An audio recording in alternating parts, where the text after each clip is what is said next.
Baik, Om Swastiastu. Om Swastiastu. Oke, kembali bersama saya di Pura-Pura Podcast bersama dengan Kapia. Nah, hari ini saya bersama Tua Haji Baskara kembali. Kita berada di Banjar Penake. Jadi Tampak Gunung Siring. Kawi, Tampak Siring. Dekat objek wisata Gunung Kawi. Wah, dekat objek wisata Gunung Kawi. Jadi untuk teman-teman semua, jadi karena sudah dekat dengan Hari Raya Nyepi, Pengerupukan, dan juga segala macam upacara yang akan dilaksanakan di Taur Kesange ini. Jadi saya akan membahas hari ini tentang ogoh-ogoh dan juga catur brata penyepian di zaman modern. Di zaman modern, di era globalisasi. Di era globalisasi itu Haji ya. Oke, yang pertama teman-teman semuanya terima kasih kembali Tuh Haji. Ya. Sebenarnya ogoh-ogoh itu apa sih sebenarnya Tuh Haji? Nah, baik, ini pertanyaan yang sangat menarik sekali. Karena kalau kita tarik ke belakang, ogoh-ogoh itu adalah sebuah tradisi baru. Jadi tahun 1930-an ke bawah, ogoh-ogoh itu tidak sepopuler sekarang. Oh, jadi awalnya dari tahun 1930? Kurang lebih, ada yang menyebut demikian. Karena ogoh-ogoh itu dulunya, itu menurut beberapa penelitian akademis, nah itu digunakan sebagai pelengkap, terutama pada saat prosesi pengabenan. Prosesi pengabenan. Ya, pada saat prosesi pengabenan itu biasanya ada simulus-simulus orang, simulus-simulus sosok-sosok tertentu yang menyimbolkan yang berhubungan dengan proses kematian. Jadi ogoh-ogoh itu belum digunakan saat itu untuk belum populer seperti sekarang. Belum populer seperti sekarang. Digunakan untuk upacara pengabenan. Nah, ketika kita bicara ogoh-ogoh, ini tidak bisa lepas dengan konsep taur. Taur Kesange. Ya, taur Kesange. Karena apa? Karena ogoh-ogoh itu adalah bagian dari pengejawantahan kekuatan Buta Kale di sana. Nah, makanya dari itu kenapa pada saat taur, nah menjelang tahun Isaka baru, nah ada prosesi mengarah ogoh-ogoh karena ini berkaitan dengan pemurtian Kale namanya. Pemurtian Kale. Ya, karena pada saat taur, terutama menjelang akhir tahun baru Isaka untuk menyambut tahun Isaka yang baru, maka akan ada prosesi taur namanya. Ya, taur ini adalah prosesi caru. Nah, untuk menetralisir kekuatan-kekuatan kala menjelang tahun baru. Menjelang tahun baru. Ya. Nah, dalam konsep Hindu, pada saat taur ini diperlukan berbagai manifestasi kekuatan Buta Kale. Nah, jadi di dalam Hindu, di dalam ajaran agama Hindu Bali khususnya, ada dua niasa penting di dalam praktek agama kita di Bali. Yang pertama ada yang disebut Arca Pralingga. Arca Pralingga. Yang kedua ada yang disebut Murti. Murti, Nah, Arca Pralingga adalah simbolis-simbolis sebagai manifestasi ide Sang Hyang Widiwasa dengan berbagai prabawa beliau. Nah, jadi ada Arca Pralingga Betara. Jadi prabawa itu adalah arca dan simbol-simbol yang nah, itu berhubungan dengan manifestasi atau niasa ide Sang Hyang Widiwasa, dewa dan dewi, dewata dewati yang dilingihkan di pura atau tempat suci tertentu. Nah, lalu ada selanjutnya yang bernama Murti. Nah, Murti ini adalah perwujudan energi-energi yang besar yang dibuat dalam berbagai media. Entah itu rerajahan, entah itu patung, dan sekarang berkembang menjadi ogoh-ogoh. Nah, jadi ogoh-ogoh itu masuk ke bagian Murti, bukan Arca Pralingga. Berarti bagian dari Murti, bukan Arca Pralingga. Nah, jadi ogoh-ogoh itu adalah bagian dari Murti namanya. Nah, jadi Murti itu udah berbagai perwujudan manifestasi kekuatan-kekuatan yang bersifat Buta Kale atau memiliki energi-energi yang cenderung rajasik dan tamasik. Nah, kalau Arca Pralingga ini berkaitan dengan energi yang lebih suci. Nah, tingkatannya misalnya Arca Pralingga Ida Betara Ripura Desa, Napura Pusa, dan sebagainya. Nah, itu Arca Pralingga. Nah, selanjutnya simbolis dari konsep-konsep ajaran yang kita gunakan dalam praktik agama Hindu juga berupa niasa dalam wujud murti. Salah satunya rerajahan, patung, termasuk ogoh-ogoh. Ogoh yang ada di belakang kita termasuk murti ya. Termasuk murti. Nah, murti ogoh-ogoh ini penting sekali karena ini adalah sebagai niasa simbolis kekuatan Buta Kale yang berkaitan dengan prosesi perayaan Taur Kesange. Nah, setidaknya ada 3 makna yang kita bisa gali dari ogoh-ogoh ini. Nah, yang pertama adalah niasa. Nah, niasa ini kembali ke upaya untuk menyimpulkan berbagai kekuatan Buta Kale yang hendak disomnya pada saat Taur Kesange yang akan dilakukan. Nah, fungsi pertama itu berkait dengan niasa. Nah, maka dari itu ogoh-ogoh selayaknya menggunakan pakem-pakem yang tidak lepas dari konsep-konsep murti atau perwujudan dari Buta Kala. Nah, itu Tuh Haji, pakem konsep murti dari Buta Kala apa yang bisa dijelaskan? Nah, jadi karena ogoh-ogoh itu bagian dari murti, sebagai perwujudan dari kekuatan Buta Kala, setidaknya agar wujud ogoh-ogoh itu tidak lepas dari pakem Buta Kala itu sendiri. Oh, harus ya mestinya muka, bentuk, dan ini dari Nah, ketika kita bicara pakem Buta Kala yang diterapkan dalam ogoh-ogoh, setidaknya ada dua. Apa itu? Satu adalah wujud bentuk. Nah, setidaknya menyerupai Buta Kala lah. Menyerupai Buta Kala. Nah, dengan berbagai manifestasi yang dapat kita lihat di berbagai teks-teks suci kita. Nah, selanjutnya, walaupun wujudnya tidak menyerupai Buta Kala, tetapi konsepnya ada unsur-unsur yang bersifat rajasik itu diperbolehkan. Apa itu seperti? Nah, sifat rajasik itu adalah karakter yang keras, karakter yang bersifat dahsyat, menghancurkan begitu. Nah, makanya ada beberapa ogoh-ogoh yang justru yang dibuat itu, misalnya ada yang buat dalang samirana, sosok dalang yang dibuat. Nah, tetapi kalau kita lihat dari konsep murti dari Buta Kala ini juga dapat digunakan. Karena konsep dalang samirana itu berhubungan dengan kisah-kisah ruatan di sana.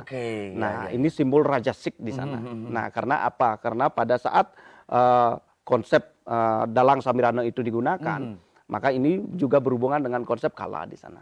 Nah, jadi ada karakter bentuk, ada kisah, ada cerita yang bersifat rajasik yang bisa kita gunakan di sana. Nah, itu fungsi pertama yang berhubungan dengan niase. Nah, yang kedua ada yang namanya Buta Pratista. Buta Pratista. Nah, Buta Pratista ini adalah bagaimana melalui ogoh-ogoh itulah kekuatan Buta Kala itu distanakan. Maksudnya? Nah, makanya pada saat taur kesanga itu kan ada caru nih. Ada caru di perempatan. Ada caru di perempatan. Nah, ogoh-ogoh itu sebenarnya melengkapi prosesi taur itu. Pelengkap. Nah, makanya nanti ketika menggunakan ogoh-ogoh sebagai rangkaian dari taur, hendaknya ogoh-ogoh itu melewati prosesi sakralisasi. Seperti? Nah, pengulapan, pemelaspas, minimal itu. Ya. Nah, karena apa? Karena ogoh-ogoh itu akan dijadikan sebagai Buta Pratista atau sebagai penempatan energi-energi besar Buta Kala yang nanti akan dilibatkan dalam ritus taur. Taur kesanga ini. Ya, makanya nanti pada saat taur itu dilakukan, nah nanti ogoh-ogoh ini akan diarak. Fungsinya adalah untuk memanggil dan nanti juga untuk nyomio menetralisir. Berarti memanggil Buta Kala tuh aja? Iya, itu fungsinya. Makanya disebut Buta Pratista. Buta Pratista. Nah, Buta Pratista itu adalah meletakkan energi-energi Buta Kala pada niase, pada simbol dari ogoh-ogoh itu sendiri. Makanya ogoh-ogoh itu sepatutnya melewati proses sakralisasi. Ya. Nah, yang ketiga, fungsi dari makna dari ogoh-ogoh itu berkaitan dengan Buta Prayascita. Nah, berbeda dengan Pratista yang artinya dilingihkan, Prayascita itu bermakna proses pembersihan. Penyomian ini. Nah, makanya melalui simbol-simbol inilah proses ruatan atau taur gumi itu dilakukan. Di saat taur kesanga pada saat taur itu. Makanya sepatutnya ogoh-ogoh yang dilibatkan pada taur kesanga adalah ogoh-ogoh yang melewati proses sakralisasi. Karena supaya bisa dilibatkan dalam proses Buta Prayascita, penyucian Buta Kala yang ada di Buana Agung, dan nanti juga akan melewati proses ke dalam diri manusia, yaitu Buana Alit begitu. Ada 3 unsur dan itu prosesnya. Tidak pemaknaan. Kalau penyomian Buta Kala tuh Haji, kalau dilihat dari unsur bahan yang digunakan, apakah ada kaitannya dengan unsur-unsur bahan? Ya, nah makanya sebaiknya, nah ini juga mendukung upaya pemerintah untuk mengurangi limbah plastik dan sebagainya. Nah, kita kembali ke zaman dahulu.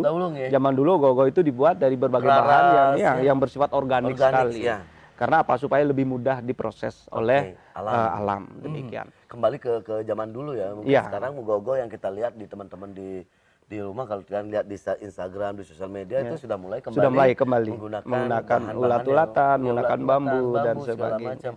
Nah, tadi kalau ada yang pakai mesin bergerak segala macam gimana? Nah, itu tidak apa-apa. Jadi itu kreatif ya. Nah, karena ogoh-ogoh itu bukan hanya memiliki nilai sakral, tetapi di sana juga ada kreativitas, ada sebuah imajinasi pemuda, ada sebuah niat kreativitas, ada niat-niat untuk mengembangkan, mengeksplorasi. Jadi tidak masalah itu. Oke, sering kita lihat itu kalau masalah bentuk dan ini bebas berkreasi, yang penting tetap ada pada pakem yang ada pada pakem. Nah, ogoh-ogoh itu berhubungan dengan konsep butekale. Paling tidak memiliki unsur-unsur yang bersifat rajasik. Rajasik artinya sifat jahat kalau kita bilang ya. Sifat yang kuat, mengerikan, menghancurkan. Karena itu sebagai simbolis kekuatan bute yang hendaknya pada saat taur itu akan dinetralisir, disomil. Nah, saya lihat setelah ada pengerupukan, ngarap segala macam, tiang karena sebagai perjuru biasanya di rumah kan biasanya ikutlah malam itu patroli segala macam. Itu hendaknya dibawa ke setre, dibakar atau seperti apa tuh, Ji? Nah, baik, ini pertanyaan menarik sekali. Karena ogoh-ogoh itu bukan hanya serta-merta sebagai hasil kreativitas seni saja. Karena ogoh-ogoh pada saat taur ke sange itu dilibatkan pada ritual ruat bumi atau ritual taur. Nah, makanya ogoh-ogoh itu sepatutnya melewati 3 proses penting. Nah, pertama adalah proses utpeti. Jadi sebelum membuat ogoh-ogoh itu patut mencari subuh dewasa, hari baik dulu untuk ogoh-ogoh. Untuk membuat ogoh-ogoh karena ogoh-ogoh ini sekali lagi dilibatkan dalam proses taur. Nah, harus melewati dulu, harus mencari hari baik. Nah, yang kedua tentu ada upekare di sana, minimal canang yang digunakan. Nah, pada saat selesai ogoh-ogoh dan pada saat perayaan taur, nah di sana akan ada proses yang namanya ngulap gambe atau pemelaspas ogoh-ogoh. Nah, pada saat pemelaspas ogoh-ogoh inilah kekuatan unsur butekale yang dimaksudkan yang hendaknya nanti dinetralisir pada saat taur itu distanakan. Nah, proses ini tadi sudah dijelaskan disebut sebagai bute pratiste namanya. Nah, makanya dalam proses ngelinggihan bute pada simbol-simbol murti ogoh-ogoh ini dilakukan dengan berbagai mantra, nah melalui berbagai upacara. Nah, selanjutnya ketika ogoh-ogoh ini sudah selesai diarak, proses taur sudah selesai dilakukan. Nah, agar lengkap utpeti stiti, makanya ogoh-ogoh ini patut dipralinam. Jadi dibakar. Jadi boleh nah dimanapun. Nah, sepatutnya memang dibakar. Harus. Sepatutnya kalau diharuskan. Memang diharuskan ya? Nah, kalau kita lihat dari unsur murti, murti itu adalah sebuah energi dahsyat yang melewati proses utpeti stiti pralina. Nah, di berbagai teks suci juga dijelaskan bahwa unsur butekale itu tercipta dari kekuatan api. Nah, maka pada unsur api inilah kekuatan butekale itu hendaknya dikembalikan. Nah, makanya pada saat caru kan kita menggunakan tetimpung, menggunakan obor-obor, itu adalah unsur-unsur api yang berfungsi untuk menetralisir, mengembalikan unsur-unsur butekale itu ke sumbernya. Nah, karena ogoh-ogoh yang dilibatkan dalam ritus taur, melewati proses upeti stiti, maka pada saat perline hendaknya juga dilakukan secara tepat, yaitu dibakar. Agar kembali ke unsur-unsur sumber pembentuknya, yaitu unsur agni atau api. Dan biasanya saya lihat juga tuh Haji, setelah dilakukan ogoh-ogoh karena saking bagusnya ogoh-ogoh ini dan mengeluarkan banyak dana untuk buat ogoh-ogoh, setelah diarak ini buat lagi ke Balai Banjar. Tetapi ada baiknya itu juga diperlindungi. Minimal ada bagian-bagian tertentu yang dibongkar, kepalanya mungkin dilepas dan kepala dilepas, dibakar. Karena kalau kita menyimpulkan pralinam, paling tidak ada upaya untuk membunuh dalam tanda kutip kekuatan unsur-unsur bute itu. Jadi hendaknya harus dibakar. Nah, sebisanya dibakar. Kalau dibawa ke Balai Banjar gimana tuh, Haji? Menurut tuh Haji gimana? Nah, jadi ada beberapa kejadian yang menarik ketika sempat di salah satu banjar di dekat rumah saya terjadi bahwa ada salah satu ogoh-ogoh yang sengaja dipasang, ternyata seharusnya di perlina dibakar, tapi lambat laun justru mendatangkan berbagai ada penampakan halus yang dihubungkan dengan wong tanhane gitu. Ada beberapa halus yang membuat situasi di wilayah Banjar itu menjadi angker. Nah, karena apa? Karena sekali lagi prosesi sakralisasi itu melibatkan utpeti stiti pralinam. Nah, setidaknya bentuk yang kita buat, yang kita murtikan, yang kita wujudkan itu juga kita harus hancurkan. Kalau sayang dengan tubuhnya, sayang dengan mekanik dan segala macamnya, entahnya mungkin kepalanya mungkin bisa dibakar. Setidaknya dicopot atau mungkin hiasan-hiasan yang sudah tidak perlu atau tidak terlalu mahal mungkin, nah itu bisa dibakar. Yang penting ada unsur proses pembakaran, pralinam itu penting. Selain menggunakan tirta pralina tentunya. Kalau untuk pengerupukan gogo sudah itu aja ya? Yang menarik itu aja. Setelah kita bicara tentang gogo dan pengerupukan, jadi saya ingin tahu tentang catur barte penyepian tuh, karena taur kesange berhubungan dengan penyepian. Dan ini tahun Isaka berapa kita itu, Ji? Berapa ya kira-kira? 1945 ya? 1945 ya? merdeka. Iya, merdeka. Seharusnya kita merdeka. Harusnya kita merdeka nih. Nah, kalau saya sendiri tuh Haji, saya pribadi bahwa dulu di SD siapa yang tahu tidak tahu dengan tidak boleh berpergian, amati geni, lelungan dan amati karya. Itu yang memang saya tidak bisa lakukan. Iya. Karena apa?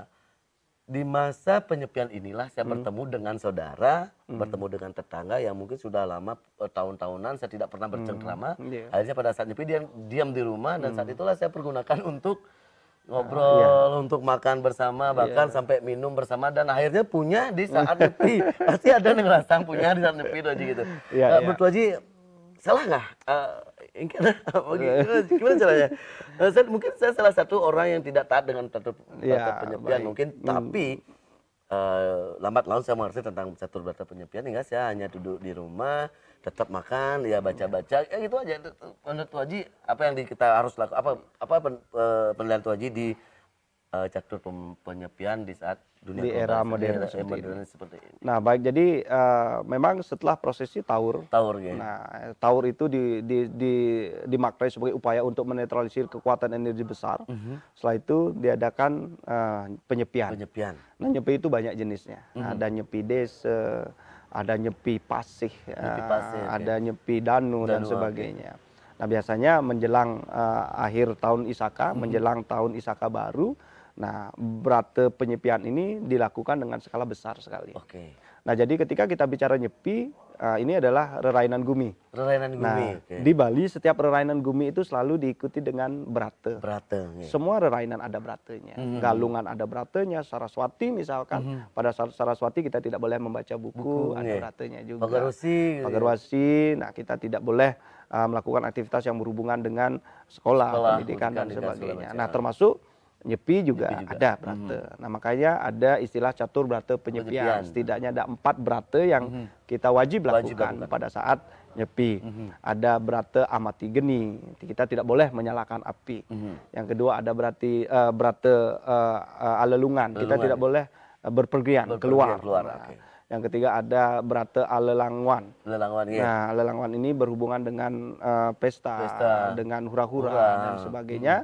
Nah, selanjutnya ada berata yang namanya ahara legawa. Jadi ada makanan-makanan tertentu yang setidaknya kalau boleh ya kita melakukan upawasa di sana. Nah, jadi karya kan amati karya, ada berata yang berhubungan dengan pekerjaan yang tidak boleh kita lakukan. Jadi ada 4 berata, amati geni, amati lelungan, amati lelangwan, amati karya. Jadi ada 4. Nah, termasuk nanti ada berata ahara legawa, ada berata makanan yang dia. Nah, jadi berkaitan dengan berata, nah memang di Bali pada praktek-praktek agama itu ada tahapan-tahapan yang bisa kita mampu lakukan.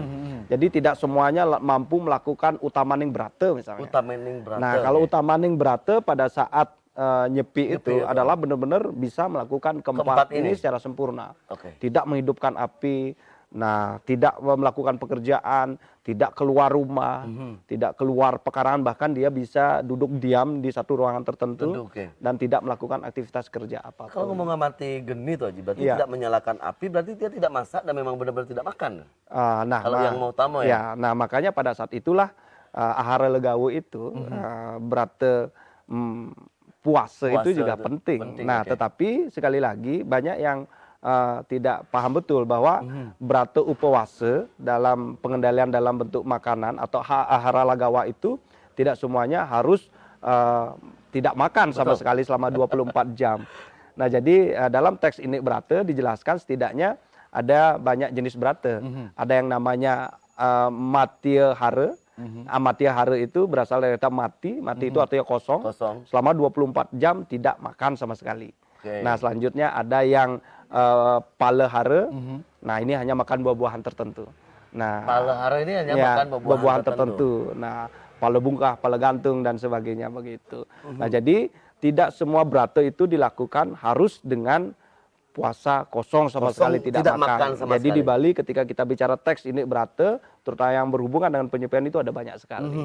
Nah jadi ketika kita bicara kekinian modernisasi ini, paling tidak, mungkin, siapa tahu dengan berlatih kita mampu melakukan utamaning brata pada saat nyepi. Nah tetapi itu kan butuh proses maksudnya. Butuh waktu, butuh proses, butuh panjang sekali. Nah untuk anak muda minimal janganlah terlalu keluar dulu dari wilayah. Kalau tidak bisa keluar rumah dulu, nah minimal jangan sampai keluar Banjar dulu. Keluar Banjar. Nah, kalaupun tidak bisa keluar Banjar, nah janganlah sampai keluar dari desa Pekraman lah, mungkin masih di sana dulu. Nah, kalau mungkin bisa lebih diam, ya diam cukup di rumah saja. Mungkin aktivitasnya cuma di sekitar halaman saja.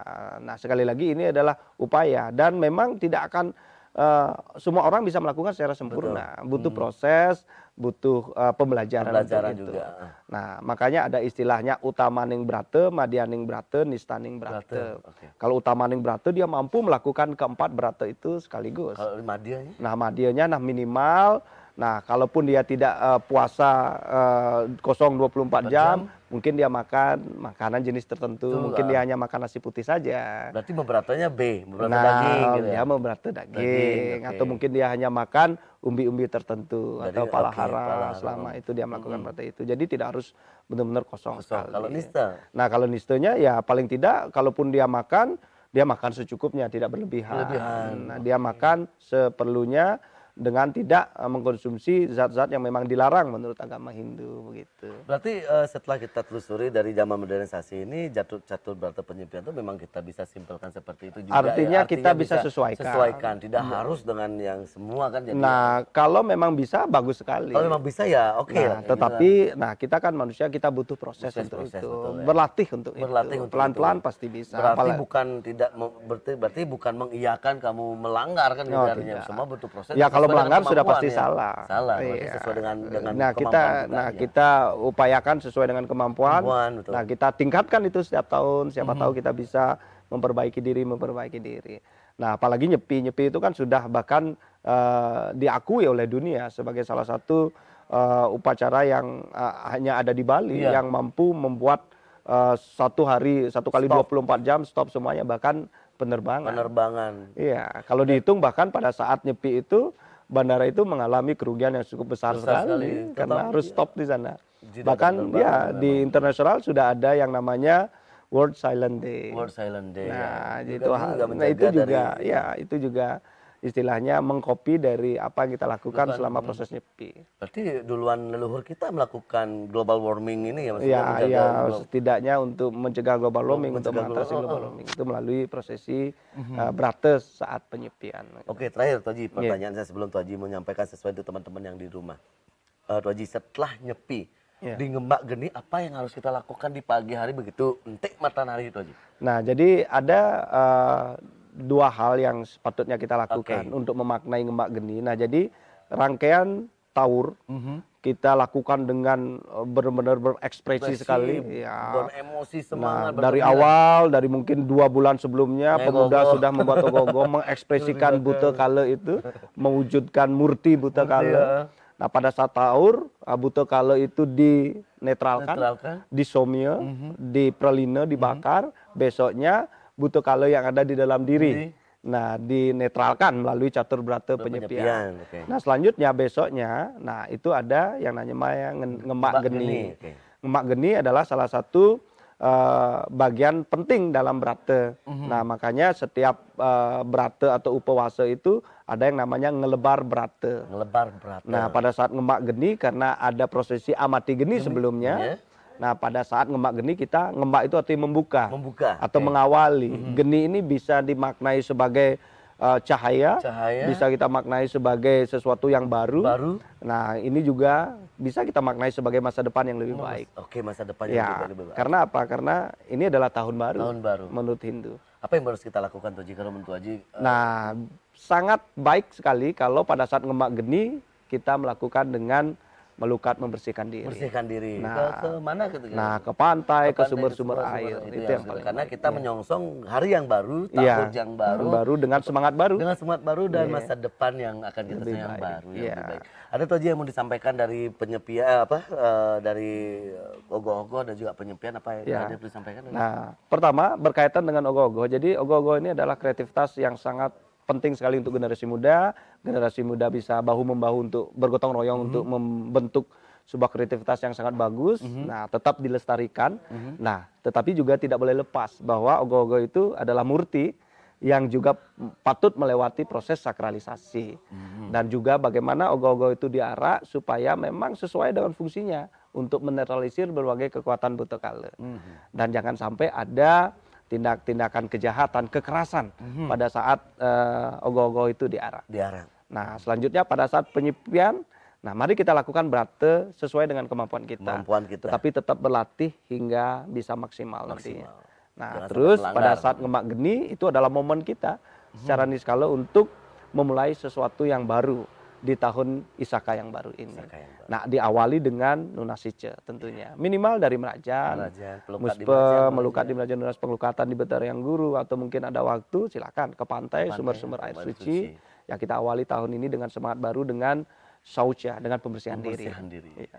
Oke, itu ajinya kalau dari saya untuk teman-teman semua yang ada di Bali, khususnya umat Hindu se-Bali, sedharma.